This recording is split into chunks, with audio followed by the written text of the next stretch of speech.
إن الحمد لله نحمده ونستعينه ونستغفره ونؤمن به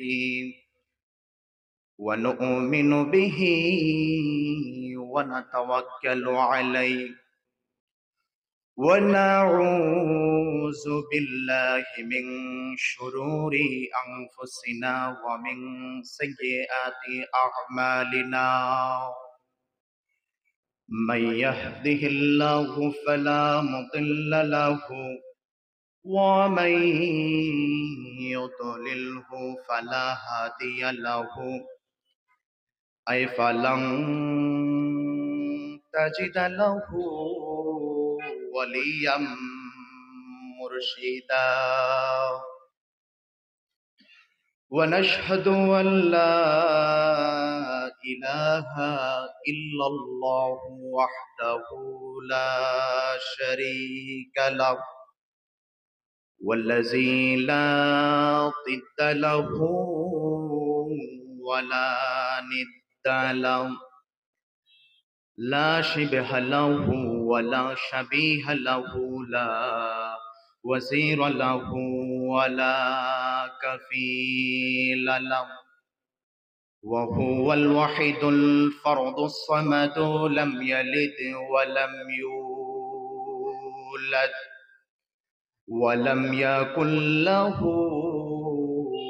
كفوا أحد ونشهد أن سيدنا وسندنا وحبيبنا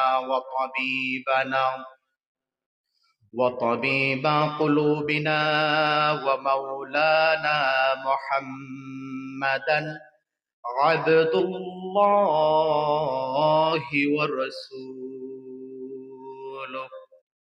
الذي أرسله بالحق بشيرا ونذيرا وداعيا إلى الله بإذنه وسراجا وقمرا منيرا أما بعد فقد قال الله تعالى في كلامه المجيد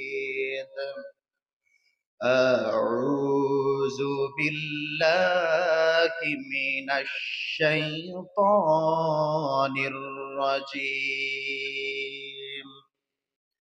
بسم الله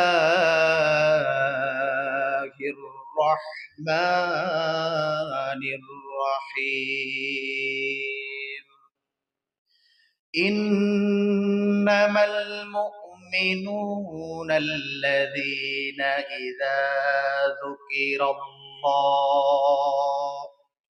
إذا ذكر الله وجلت قلوبهم وإذا تليت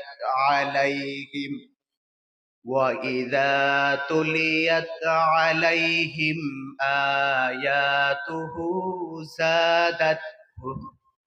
زادتهم إيمانا وعلى ربهم يتوكلون الذين يقيمون الصلاة ومما رزقناهم ينفقون أولئك هم المؤمنون حقا صدق الله العظيم وصدق رسوله النبي الحبيب الكريم ونحن على ذلك من الشاهدين والشاكرين إن الله وملائكته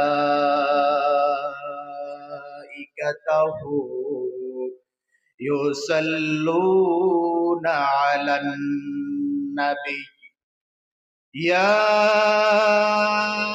أيها الذين آمنوا صلوا عليه وسلموا تسليما. اللهم صل على سيدنا ونبينا وشفيعنا وحبيبنا ومولانا محمد صلى الله عليه وعلى آله وأصحابه وبارك وسلم. بلغ العلا بكماله كشف الدجى بجماله حسنت جميع خصاله صلوا عليه وآله. اللهم صل وسلم وبارك عليه. মুআজ্জাজ মুহতারাম, ঐতিহ্যবাহী কাবিলা শাহী জামে মসজিদের উদ্যোগে আয়োজিত বার্ষিক ইসালে সওয়াব ওয়াজ ও দোয়ার মাহফিলের সম্মানিত সভাপতি, প্রধান অতিথি, বিশেষ অতিথি, আমন্ত্রিত ওলামায়ে কেরাম, এলাকার মুরব্বিয়ানে আজম, মাদ্রাসা, স্কুল, কলেজ, ইউনিভার্সিটি পড়নেওয়ালা যুবক বন্ধুরা, চাকরিজীবী ও ব্যবসায়ী ভাইয়েরা, পর্দার আড়ালে শ্রবণরত শ্রদ্ধেয়া মা এবং বোনেরা, সকলের প্রতি জ্ঞাপন করছি ইসলামী সম্ভাষণ, সশ্রদ্ধ সালাম। আসসালামু আলাইকুম ওয়া রাহমাতুল্লাহি তাআলা ওয়া বারাকাতুহু। মহান আল্লাহ জাল্লা জালালুহু আম্মা নওয়াহুর আলিশান দরবারে লাখ কোটি শুকরিয়া, যে মহান মানিব দয়া করে, মায়া করে, মহাব্বত করে আজকের এই মোবাররক, মোতাবাররক, আজিমুশান, বরকতময় রজব মাসের আজকের এই কোরআনের মাজলিসে, জান্নাতের বাগানে আমাকে এবং আপনাকে আসার এবং বসার, আমাকে কিছু বলার এবং আপনাদেরকে শোনার তৌফিক দান করলেন। ওই মহান মানিবের দরবারে কায় মনোবাক্যে হৃদয়ের সবটুকুন আবেগ আর অনুভূতিকে উচ্চাস করে কণ্ঠের সাথে কণ্ঠ মিলিয়ে সমস্বরে, সমকণ্ঠে, সমবাক্যে বাক সিংহের ন্যায় গর্জন তোলে, কোরআনের বলে বলিয়ান হয়ে, ইসলামের তেজে তেজিয়ান হয়ে আকাশ বাতাসকে মুখরিত করে সিংহ শার্দুলের ন্যায় গর্জন তোলে কালিমাতু শুকর আদায় করি আলহামদুলিল্লাহ। লক্ষ কোটি কোটি কোটি তার চাইতে বেশি দুরুদার সালাম পেশ করছি আল্লাহর সৃষ্টির প্রধান আকর্ষণ, বিশ্ব সবার সভাপতি, আফতাবে নবুওয়া, শাহনশাহ রিসালা, খাতামান নবিয়্যিন, শফিউল মুজনিবিন, আনিসুল গারিবিন, রাহমাতাল লিল আলামিন, আকায়ে মাওলা, তাজদারে মদিনা, নূরে মুজাসসাম, হুজুরে আকরাম, শামসুদ দুহা, বদরুদ দুজা, নূরুল হুদা, সাইয়্যিদুনা কুদওয়াতুনা, হাবিবুনা তাবিবুনা ওয়া তাবিবু কুলুবিনা ওয়া মাওলানা মুহাম্মদ সাল্লাল্লাহু আলাইহি ওয়াসাল্লামের উপর, তারই সাথে সাথে ওই সকল মুমিন, মুমিনাত, মুসলিম, মুসলিমাত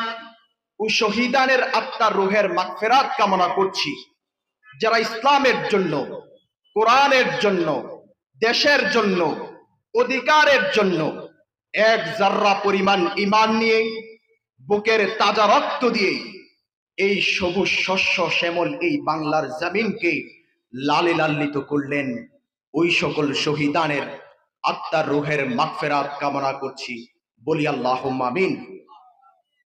সম্মানিত হাজিরিন, আমি আপনাদের খেদমতে মহাবিশ্বের মহাবিশ্বয় মহাগ্রন্থ কুরআনুল কারীম থেকে একটি আয়াত তেলাওয়াত করেছি।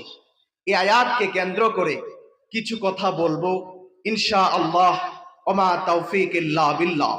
রব্বি জিদনি ইলমা, রব্বি জিদনি ইলমা, রব্বি ইশরাহ লি সাদরি ওয়া ইয়াসসির লি আমরি ওয়াহলুল উকদাতাম মিন লিসানি ইয়াফকাহু কওলি সুবহানাকা লা ইলমা লানা ইল্লা মা আল্লামতানা ইন্নাকা আনতাল আলিমুল হাকিম। বলি আল্লাহুম্মা আমিন।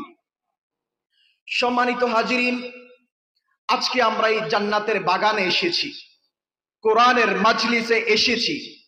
এই মাজলিসকে সাজিয়েছি, এই মাজলিস সাজানোর পিছনে আমরা শ্রম দিয়েছি, মেধা দিয়েছি, টাকা দিয়েছি, পয়সা দিয়েছি, বুদ্ধি দিয়েছি, পরামর্শ দিয়েছি এবং এই মাহফিলে এসেছি। আসার পেছনে জাগতিক কোনো স্বার্থ নেই, দুনিয়াবি কোনো স্বার্থ নেই, একমাত্র, শুধুমাত্র, কেবলমাত্র, একমাত্র একটাই উদ্দেশ্য, আল্লাহ তার রাসূলের রেজামন্দি হাসিল করা। চিল্লায় বলেন ঠিক কিনা? আমরা এখানে দুনিয়ার কোনো স্বার্থের জন্য আসি নাই, এসেছি একমাত্র আল্লাহ তার রাসূলের রেজামন্দি হাসিলের জন্য। এই নেক নিয়ত করে যারা এসেছেন, এই নেক নিয়ত করে যারা দান করেছেন, এই নেক নিয়ত করে যারা শ্রম দিয়েছেন, আল্লাহ পাক আপনাদের সকলের সকল খিদমতগুলি দুনিয়া ও আখিরাতের নাজাতের ওসিলা হিসাবে কবুল করুক। বলি আল্লাহুম্মা আমিন। সম্মানিত হাজিরিন, আসল সময় অনেক কম, আমি আপনাদের খেদমতে একটি আয়াত তেলাওয়াত করেছি, সূরাতুল আনফালের 2 ও 3 নম্বর আয়াত তেলাওয়াত করেছি। এই আয়াত থেকে কিছু কথা বলবো ইনশাআল্লাহ, আমা তাওফীক ইল্লা বিল্লাহ। আল্লাহ রাব্বুল আলামিন ইরশাদ করেছেন, ইন্নামাল মুমিনুনা আল্লাযীনা ইযা যুকিরাল্লাহ। আল্লাহ রাব্বুল আলামিন বলেছেন, প্রকৃত মুমিন তো তারা যখন তাদের সামনে আল্লাহর জিকিরের কথা বলা হয়, ওয়াজিলাত কুলুবুহুম, তখন তাদের অন্তরসমূহ ভীত সন্ত্রস্ত হয়ে যায়। ওয়া ইযা তুলিয়াত আলাইহিম আয়াতুহু যাদাতহুম ঈমানা, আর যখন তাদের সামনে আল্লাহর কোরআনের আয়াতগুলি তেলাওয়াত করা হয়, তখন তাদের ঈমানগুলি বৃদ্ধি পায়। ওয়া আলা রাব্বিহিম ইয়াতাওয়াক্কালুন, আর তারা সর্বদা তাওয়াক্কুল করে, নির্ভর করে, ডিফেন্স করে, ভরসা করে আল্লাহর উপর। আল্লাযীনা ইউকিমুনাস সালাতা, এবং তারা নামাজ কায়েম করে। ওয়া মিম্মা রাযাকনাহুম ইউনফিকুন, আল্লাহ রাব্বুল আলামিন তাদেরকে যে রিজিক দিয়েছেন তা আল্লাহর পথে খরচ করে। উলাইকা হুমুল মুমিনুনা হাক্কা, আল্লাহ রাব্বুল আলামিন বলেন তারাই হলো প্রকৃত মুমিন। চিল্লায় বলেন সুবহানাল্লাহ। এই কথাগুলো বলেছেন কে? আরেকটু চিল্লায় বলেন, এই কথাগুলো বলেছেন কে? আল্লাহ। এখানে আল্লাহ রাব্বুল আলামিন প্রকৃত মুমিন বান্দাদের কিছু গুণাবলীর কথা বলেছেন।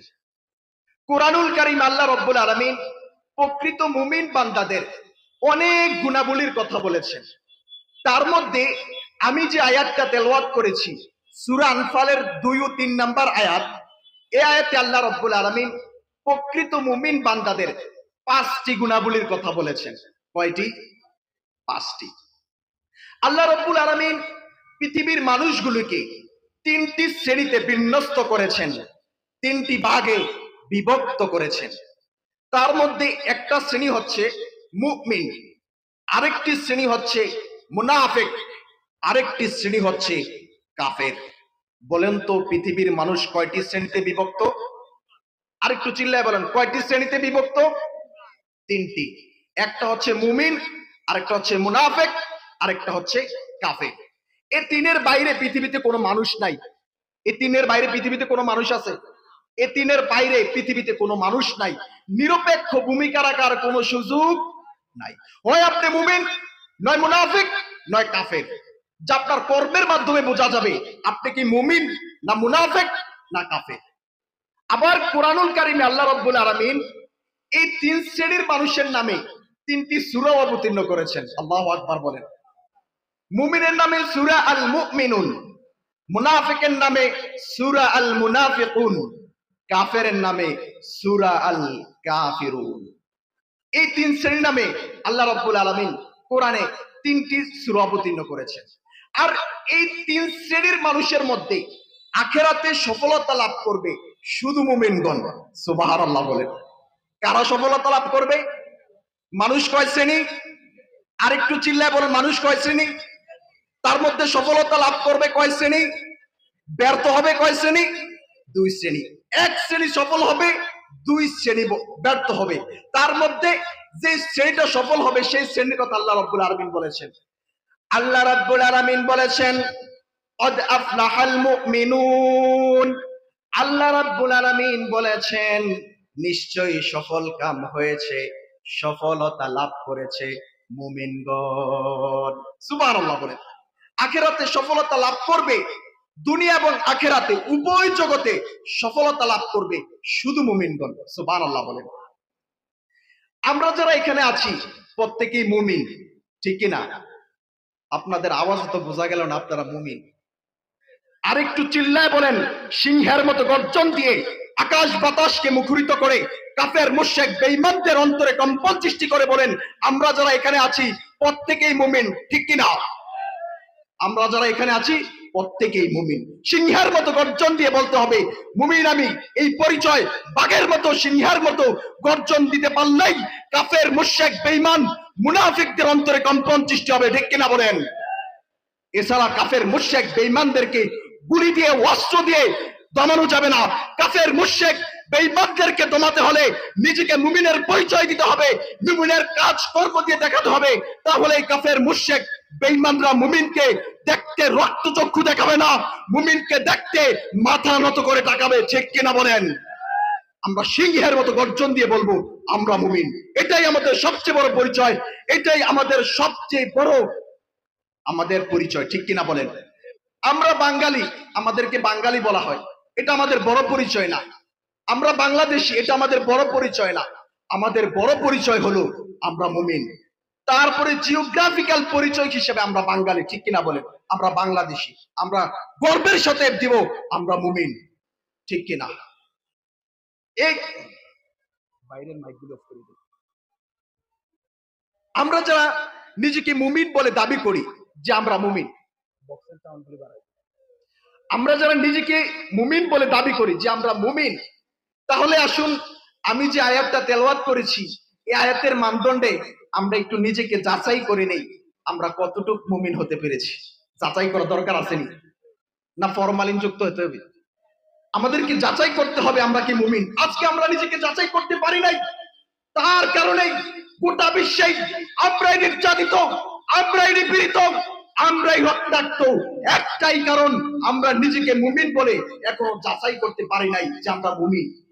আসুন আমরা একটু নিজেকে যাচাই করে নিই আমরা কতটুকু মুমিন হতে পেরেছি। আল্লাহ রাব্বুল আলামিন এখানে যে 5টি গুণ দিয়েছেন, যে প্রকৃত মুমিন যারা হবে তাদের যে 5টি গুণ দিয়েছেন, তার মধ্যে প্রথম গুণের কথা বলেছেন ইন্নামাল মুমিনুনা আল্লাযীনা ইযা যুকিরাল্লাহ। প্রকৃত মুমিন তো সে যখন তাদের সামনে আল্লাহর জিকিরের কথা বলা হয়, ওয়াজিলাত কুলুবুহুম, তখন তাদের অন্তরসমূহ ভীত সন্ত্রস্ত হয়ে যায়। সুবহানাল্লাহ বলেন। অন্তরসমূহ আবেগে আপ্লুত হয়ে যায়। সুবহানাল্লাহ বলেন। এখন প্রশ্ন হলো জিকির মানে কি? প্রশ্ন আসে না?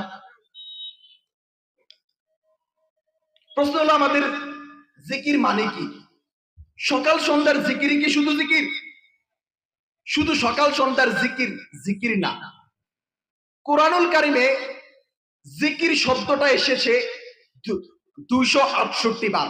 কয়বার? 268 বার জিকির শব্দটা কোরআনুল কারিমে এসেছে। নামাজের কথা এসেছে 82 বার। কয়বার? যাকাতের কথা এসেছে 32 বার। রোজার কথা এসেছে 6-7 বার। হজের কথা এসেছে কয়েকবার। যাকাত, যে বিভিন্ন আমাদের যে 5টি মৌলিক ইবাদত, এটির কথা কয়েকবার এসেছে, সর্বোচ্চ এসেছে 82 বার। আর জিকিরের কথা এসেছে 268 বার। কয়বার? তাহলে বোঝা যায় জিকির শব্দটা কোরআনুল কারিমের একটি গুরুত্বপূর্ণ শব্দ, ঠিক কি না? গুরুত্বপূর্ণ শব্দ না? যদি গুরুত্বপূর্ণ শব্দ না হতো তাহলে আল্লাহ এতবার বলতেন? অবশ্যই গুরুত্ব আছে। এখানে আল্লাহ রাব্বুল আলামিন জিকিরের, আবার কোরআনুল কারিমে আল্লাহ রাব্বুল আলামিন অনেকগুলো জিনিসকে জিকির বলেছেন 268 বার। যেমন আল্লাহ রাব্বুল আলামিন নামাজকে জিকির বলেছেন। কি বলেছেন? আল্লাহ রাব্বুল আলামিন বলেছেন ইন্নানি আনাল্লাহ, লা ইলাহা ইল্লা আনা ফা'বুদুনি ওয়া আকিমিস সালাতা লিযিকরি। আল্লাহ রাব্বুল আলামিন বলেছেন, ইন্নানি আনাল্লাহ। মুসা, আমি আমি আল্লাহ। লা ইলাহা ইল্লা আনা, আমি ছাড়া কোনো ইলাহ নেই। আল্লাহ ছাড়া কোনো ইলাহ আছে? আর একটু চিল্লায় বলেন, আল্লাহ ছাড়া কোনো ইলাহ আছে? ফা'বুদুনি, তুমি একমাত্র আমার ইবাদত করো। ইবাদত হবে কার? আর একটু চিল্লায় বলেন, ইবাদত হবে কার? কোন ব্যক্তির ইবাদত হবে? কোন ব্যক্তির পূজা হবে? কোন নেতার পূজা হবে? কোন ব্যক্তির নয়, কোন পীরের নয়। ইবাদত হবে, পূজা হবে একজনের। চিল্লায় বলেন, তিনি কে? আল্লাহ। আল্লাহ ছাড়া কারো ইবাদত করা যাবে না। ফা'বুদুনি, তুমি একমাত্র আমার ইবাদত করো। ওয়া আকিমিস সালাতা লিযিকরি, আর আমার জিকির হিসাবে নামাজ আদায় করো। এখানে আল্লাহ রাব্বুল আলামিন নামাজকে জিকির বলেছেন, ঠিক কি না? এখানে আল্লাহ রাব্বুল আলামিন নামাজকে জিকির বলেছেন। আবার আল্লাহ রাব্বুল আলামিন এই 30 পারা কোরআনকে জিকির বলেছেন। সুবহানাল্লাহ বলেন। আল্লাহ রাব্বুল আলামিন বলেছেন, ইন্না নাহনু নাযালনা যিকরা ওয়া ইন্না লাহু লাহাফিজুন। আল্লাহ রাব্বুল আলামিন বলেছেন, ইন্না নাহনু নাযালনা যিকরা, নিশ্চয়ই এই জিকির আমি নাজিল করেছি। চিল্লায় বলেন, এই জিকির নাজিল করেছেন কে? আরেকটু চিল্লায় বলেন, এই জিকির নাজিল করেছেন কে? ওয়া ইন্না লাহু লাহাফিজুন, আর এই জিকিরকে হেফাজত করব আমি আল্লাহ। সুবহানাল্লাহ বলেন। এই জিকিরকে হেফাজত করবেন কে? সংরক্ষণ করবেন কে? কিয়ামত পর্যন্ত আখির নবী রাসূল করিম সাল্লাল্লাহু আলাইহি ওয়াসাল্লামের উপর যে কোরআন নাজিল হয়েছে, কিয়ামত পর্যন্ত কোনো পরিবর্তন, পরিশোধন, সংশোধন হবে না। আজ থেকে ১৫০০ বছর পূর্বে রাসূল করিম সাল্লাল্লাহু আলাইহি ওয়াসাল্লাম আমাদের মাঝে যে কোরআন দিয়েছেন, তার একটি হরফ, একটি ফুটা, একটি নটটাও আমাদের থেকে, এই কোরআন থেকে পরিবর্তন, পরিশোধন, সংশোধন করতে পারবে না। কারণ এই কোরআনকে হেফাজত করবেন কে? আল্লাহ। তাহলে আল্লাহ রাব্বুল আলামিন এই কোরআনকে জিকির বলেছেন। আবার আল্লাহ রাব্বুল আলামিন, আমি যে ওয়াজ করছি, আপনারা যে ওয়াজ শুনছেন, অর্থাৎ ওয়াজ মাহফিলকেও জিকির বলছেন। সুবহানাল্লাহ বলেন। আল্লাহ রাব্বুল আলামিন বলেছেন, ফাযাক্কির ইন্না ফাআতিয যিকরা সায়াযাক্কারু মান ইয়াখশা। আল্লাহ রাব্বুল আলামিন বলেছেন, ফাযাক্কির, হাবিব মুহাম্মদ সাল্লাল্লাহু আলাইহি ওয়াসাল্লাম, আপনি জিকির করুন, ওয়াজ করুন, নসিহত দান করুন, উপদেশ দান করুন। ইন্না ফাআতিয যিকরা, যদি তা ফলপ্রসূত হয়। রাসূল ওয়াজ করতেন কিসের জন্য? মানুষের দ্বীন ইসলাম শিখানোর জন্য, যাতে মানুষ ওয়াজের মাধ্যমে দ্বীন শিখতে পারে। কিসের জন্য? দ্বীন শিখানোর জন্য, ইসলাম শিখানোর জন্য। আল্লাহ রাব্বুল আলামিন রাসূল করিম সাল্লাল্লাহু আলাইহি ওয়াসাল্লামকে বলেছেন, আপনি ওয়াজ করুন, নসিহত করুন, উপদেশ দান করুন। এই মাহফিলের একটাই উদ্দেশ্য, মানুষকে দ্বীন শিখানো। ফাযাক্কির ইন্না ফাআতিয যিকরা সায়াযাক্কারু, তারাই জিকিরকে, উপদেশকে, ওয়াজ মাহফিলকে গ্রহণ করবে, নসিহতকে নিজের মধ্যে লালন করবে, মাইয়াখশা, যারা আল্লাহকে ভয় করে। সুবহানাল্লাহ বলেন। আমরা যারা আছেন, তারাই নিজেদের মধ্যে ওয়াজকে, আজকের মাহফিলের যে কোরআন সুন্নাহ থেকে কথা হবে, সেই কোরআন সুন্নাহর কথা নিজের মধ্যে লালন করবেন যারা আল্লাহকে ভয় করেন। তারাই নিজের মধ্যে আপনার ওয়াজ নসিহত এখান থেকে লালন করবেন, নিজের মধ্যে সেই ওয়াজ মাহফিলটা নিজের জীবনে আমলে পরিণত করবেন। আর যারা আসছেন, হুজুর, যে কোন হুজুর আসে দেখার জন্য, হুজুর কি সেলিব্রিটি কিনা, এই দেখার জন্য আসেন, ওই সেলিব্রিটি দেখবেন, আজীবন সেলিব্রিটি শুনবেন, কিন্তু নিজের আমলে শোনা যাবে। সেলিব্রিটিরা যাই হোক, যে আমল হুজুররাই আমল আলোচনা করবে, তাদের আমলগুলি নিজের মধ্যে নিয়ে আপনার জীবনকে পরিচালনা করবেন, তাহলে এই ওয়াজ মাহফিলের কাজে আসবে। আবার আল্লাহ রাব্বুল আলামিন সকাল সন্ধ্যার জিকিরকেও জিকির বলেছেন। আল্লাহ রাব্বুল আলামিন বলেছেন, ইয়া আইয়ুহাল্লাযীনা আমানু যকুরুল্লাহা যিকরান কাসীরা ওয়াসাব্বিহুহু বুকরাতাও ওয়া আসীলা। আল্লাহ রাব্বুল আলামিন বলেছেন, ইয়া আইয়ুহাল্লাযীনা আমানু, হে ইমানদার বান্দাগণ, উযকুরুল্লাহা যিকরান কাসীরা, তোমরা বেশি বেশি করে আমি আল্লাহর জিকির করো। ওয়াসাব্বিহুহু বুকরাতাও ওয়া আসীলা, আর সকাল সন্ধ্যায় আমার তাসবিহ পাঠ করো। এখানে আল্লাহ রাব্বুল আলামিন সকাল সন্ধ্যার জিকিরকেও জিকির বলেছেন। তাহলে আল্লাহ রাব্বুল আলামিন নামাজকে জিকির বলেছেন, কোরআনকে জিকির বলেছেন, সকাল সন্ধ্যার জিকিরকে জিকির বলেছেন, ওয়াজ মাহফিলকে জিকির বলেছেন। এখন প্রশ্ন হলো, আমি যে আয়াতটা তেলাওয়াত করেছি সূরাতুল আনফালের 2 নাম্বার আয়াতে কোন জিকিরের কথা বলেছেন? প্রশ্ন আসে না? আমি আল্লাহ অনেকগুলো জিনিসকে জিকির বলছেন, নামাজকে আমি অনেকগুলো জিনিসের কথা বলেছি, এই জিনিসকে জিকির বলেছেন, কিন্তু সূরা আনফালের 2 নাম্বার আয়াতে কোন জিকিরের কথা বলছেন? প্রশ্ন আসে না? এখানে প্রশ্ন, এই জিকিরের ব্যাখ্যা করতে যে জগৎ বিখ্যাত মুফাসসির ইমাম জালালউদ্দিন সুয়ুতী রাহমাতুল্লাহি আলাইহি তাফসিরে জালালাইনের মধ্যে লিখেছেন, ইযা যুকিরাল্লাহ আই ওয়াঈদুল্লাহ।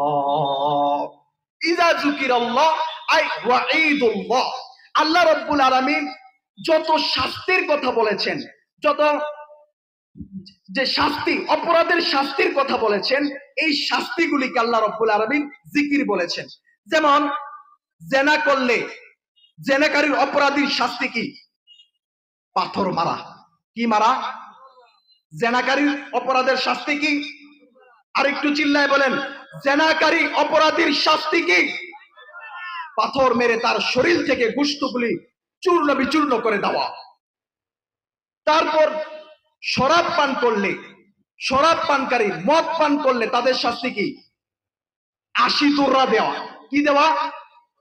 আরেকটু চিল্লায় বলেন, শরাব পানকারীর অপরাধ শাস্তি কি? 80 তোররা দেওয়া।